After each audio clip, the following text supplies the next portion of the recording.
Hi Sunitha ma'am, how are you? Hello అండి, I'm good. ఇప్పుడు ఎవరైనా ఇంట్లో తెలియకుండా ఇట్లా గంజాయి తీసుకుంటున్నారు.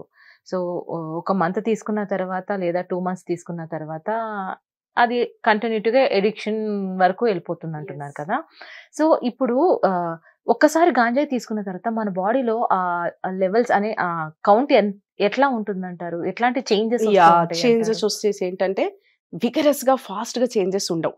ఇప్పుడు అడిక్షన్ గురించి చెప్పినప్పుడు ఆల్కహాల్‌లో ఏమంటారు 2 పెగ్స్ తీసుకునేవాడు కొన్ని రోజుల తర్వాత 4 పెగ్స్‌కి అవుతారు. ఎందుకంటే బాడీ అప్పటికే అడాప్ట్ అయిపోయి ఉంటుంది.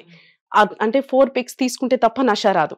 అట్లే గంజాయి దాంట్లో కూడా ఏమవుతుందంటే ఈ కెన్నాబిస్ అబ్యూజ్ అయిన వాళ్ళలో ఆ తర్వాత అతను ఏమనుకుంటాడంటే ఒక్క 2 పఫ్స్ తోటే కాదు, ఇంకా స్ట్రాంగ్ దానికెళ్ళాలనుకుంటాడు. ఆ తర్వాత మెడిసిన్స్‌కెళ్తాడు. గంజాయి అనేది ఓన్లీ నికోటిన్, గంజాయి, స్మోకింగ్ అనేది గేట్‌వే. హ్మ్. అది ఫస్ట్ స్టార్టింగ్ మాత్రమే. అది దాంట్లో కిక్ రావట్లేదు. దాంట్లో హైగా ఫీల్ అవుతారు ఫస్టు. దాన్ని మనము యుఫోరియా కండిషన్ అంటారు. అంటే ఒకలాంటి హాలుజినేషన్స్‌లో ఉంటారనమాట. ఇర్రెస్పాన్సిబుల్‌గా ఉండడము, వాళ్ళకంటూ అది హాయిగా ఉంటుంది. ఏది సోషల్ అవేర్‌నెస్ ఉండదు. ఏ బాధ్యతలు ఉండవు. పర్సనల్ హైజీన్ ఉండదు. ఆ స్టేజ్ నుండి వాళ్ళు ఇంకొంచెం కిక్కు రావడం కోసం అని చెప్పి కొకైన్‌కెళ్ళొచ్చు. నెక్స్ట్ మార్ఫిన్‌కెళ్ళొచ్చు. లేదా టాబ్లెట్స్ అంటే మెడికేషన్. ఆ మెడిసిన్స్ స్లీపింగ్ పిల్స్‌కెళ్ళొచ్చు. తర్వాత కొన్ని రకాల కాఫ్ సిరప్స్ ఏవైతే మనం అది మెడికల్‌గా యూజ్ అయ్యేటివి. బట్ వీళ్ళు అబ్యూజ్ చేయడం వల్ల ఈ స్టేజ్ నుండి అక్కడి వరకు ఎళ్ళొచ్చు. కాబట్టి ఆ ఎడిక్షన్ అనేది అప్పటి వరకే ఉండదు. మిగిలిందంతా కూడా ఎఫెక్ట్ అవుతుంది. మెయిన్ దీంట్లో ఎఫెక్ట్ ఏదేంటి బ్రెయిన్. బ్రెయిన్ అనేది చాలా మ్యాటర్స్ కదా! ప్రతి ఒక్కటి గూడా ఇప్పుడు అవేర్‌నెస్ చాలా పెరిగింది. అంటే బ్రెయిన్ ఏదైతే మంచిగుంటుందో మిగిలిన డిసీజెస్ అన్నీ కూడా దాని నుండే పుట్టుకుంటూ వస్తాయని. కాబట్టి న్యూరో ట్రాన్స్‌మిటర్స్ ఏవైతే చేంజెస్ ఉన్నాయో బ్రెయిన్‌లో దాని నుండి ఎడిక్షన్ అనేది చాలా డిస్టర్బెన్స్ అయ్యే అవకాశం ఉంది. అంటే నా దగ్గరున్న ఫ్రెండ్స్ తాలూకా వాళ్ళు ఇట్లా చాలామంది అన్నారు. నేను సిగరెట్‌కి, స్మోకింగ్‌కి చాలా అడిక్ట్ అయిపోయాను. ఇప్పుడు నా వల్ల కావట్లేదు ఆపడానికి. అండ్ మీ వరకు రాకుండా మా చేతుల్లో మేము వాళ్ళకి హెల్ప్ చేయాలంటే ఏం చేయొచ్చంటారు? ఎట్లా అయితే చేయొచ్చంటారు? దీనికి ఖచ్చితంగా మనము సైకియాట్రిస్ట్ కన్సల్టేషన్ అవసరమండి. యాంటీడోట్ మెడికేషన్ ఉంటాయి. అండ్ ఇంకొకటి యాంటీడోట్ మెడికేషన్ ఎట్లా పనిచేస్తుందంటే ఫస్ట్ దాని మీద ఉన్నటువంటిది ట్రాన్స్‌మిటర్స్ ఏవైతే న్యూరో ట్రాన్స్‌మిటర్స్ అనేవి అబ్నార్మల్‌గా చేంజ్ అవ్వడం వల్లనే డిజైర్ ఉంటుంది. ఫస్ట్ దాన్ని కంట్రోల్ చేస్తాయి. మెడికేషన్ ఉంటుంది యాంటీడోట్. ఆ మెడిసిన్ తర్వాత బ్రేకప్ అంటే దాన్ని ఎలా ఆపాలి? అంటే రికరెంట్ రిలాప్స్ అవ్వకుండా ఏం చేయాలి? అనేది థెరపీ ఉంటుంది. 50% మెడికేషన్ ఉంటే 50% కౌన్సెలింగ్ థెరపీ ద్వారా మీ చుట్టూ ఉన్న వాళ్ళని కూడా మనం మార్చడానికి అవకాశం ఉంటుంది. బట్ యాక్చువల్లీ మనము మార్చడం అనేది జరగదు. ఖచ్చితంగా ఎక్స్‌పర్ట్‌ని కలవాల్సిందే. వాళ్ళ హెల్ప్ తీసుకోవాల్సిందే. ఓపీ బేసిస్‌లో కూడా అతను విల్లింగ్‌ఫుల్‌గా ఉన్న అతనికి ఖచ్చితంగా మారే అవకాశం ఉంది. ఓకే. కంపల్సరీగా అయితే ఇక మన చేతిలో లేనట్టే ఇంక అడిక్ట్ అయిన అంటే తర్వాత. మన అందరూ సైకియాట్రిస్ట్ ఉంటారు కదా! హ్మ్. సైకియాట్రిస్ట్‌ని కలిస్తే ఖచ్చితంగా మారే అవకాశం ఉంది. ఓకే. Done ma'am. సో, ఇప్పుడున్న జనరేషన్‌లో మీ వరకు ఏ ఏజ్ పేషెంట్స్ వస్తున్నారు అడిక్ట్ అయిపోయి? సో, ఎట్లా మనకి ఉంటుంది ఈ జనరేషన్? మేజర్స్ అంటే 17 ఇయర్స్ నుండి హ్మ్. మనకు 60 ఇయర్స్ లోపు వాళ్ళందరూ కూడా వస్తుంటారు. అయితే మనకేంటంటే చెప్పాను కదా! ఒక 40% మాత్రం ఈ గంజాయి అండ్ దాని రిలేటెడ్ దానికంటే ఇంకొంచెం స్ట్రాంగ్‌గా ఉన్న అంటే వీటిని సబ్‌స్టాన్స్ అంటారు. అంటే ఏదైతే అతని పర్సనాలిటీని హైగా చేయడము, అతని పర్సనాలిటీని అబ్నార్మల్‌గా ఉండేటువంటి సబ్‌స్టెన్స్ ఏవైతే ఉన్నాయో వాళ్ళు 40% వరకు మన దగ్గర కేసెస్ వస్తుంటారు.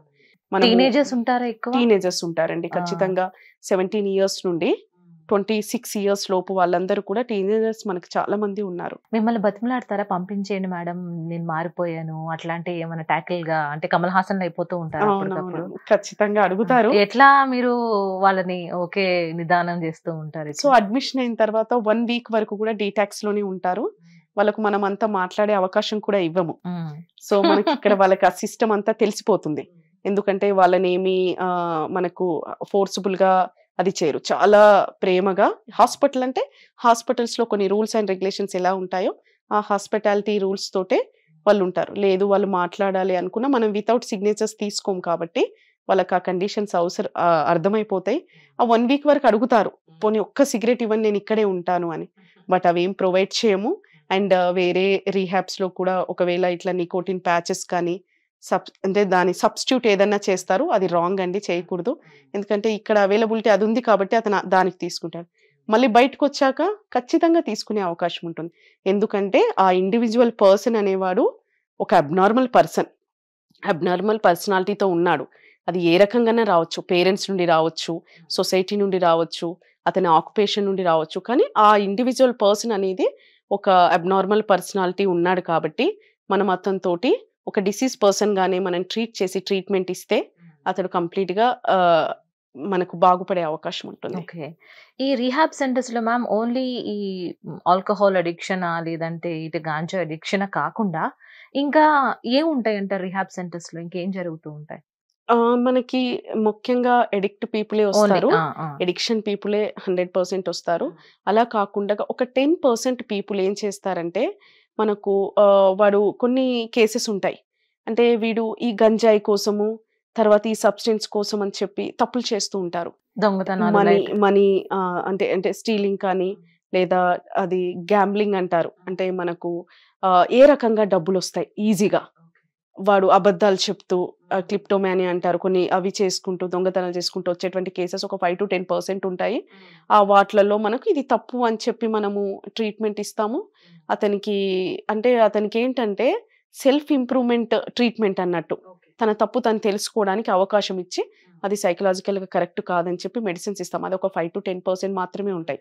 మోస్ట్లీ మనకు ఎడిక్ట్ పీపుల్ అండ్ గాంజాయి పీపుల్, ఆ గాంజా ఇండ్యూస్డ్ సైకోసిస్, గాంజా ఇండ్యూస్డ్ అంటే ఏదైతే ఈ డ్రగ్స్ ఇండ్యూస్డ్, తర్వాత మనకి ఏముంటుందంటే సైకోసిస్, డిప్రెషన్, తర్వాత యాంగ్జైటీ, న్యూరోసిస్, ఇలాంటి కేసెస్ ఎక్కువ ఉంటాయి మనకి. Ma'am thank you so much for beautiful time అండి. మరో ఎపిసోడ్ తో మరో ఇంటర్వ్యూతో మళ్ళీ కలుసుకునే ప్రయత్నం చేస్తాం. థ్యాంక్ యూ అండి.